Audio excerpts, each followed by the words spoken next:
А вы знаете, что своим намерением мы можем заряжать все что угодно. Я вот сейчас заряжала вот эту яблочко.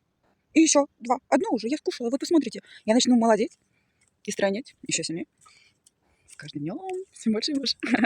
Кто хочет молодильное яблочко? 10 тысяч. 10 тысяч. И если же успеете, а то я могу сама их все слопать. Мне всего лишь 2 осталось. Всего лишь 2. Ладно, солнышко. Благодарю, солнышко. Знаете, когда коммуницируете с природой, благодарите. Вот за то, что вы просили там.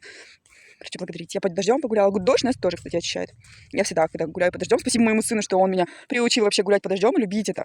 Он любился, да, маленький еще выбегал, и мне приходилось за ним. И в итоге я так полюбила дождь, раньше не любила, а сейчас кайфую и представляю, что я очищаюсь. Действительно, потом чувствую прям такое очищение. Мы нахватываемся же всяких энергий негативных, когда коммуницируем с какими-то людьми. Не очень с благими помыслами, да, и намерениями. Соединяются наши энергии. И, короче, это все можно очистить вообще в легкую, в легкую. Обняла вас. И подшуровала.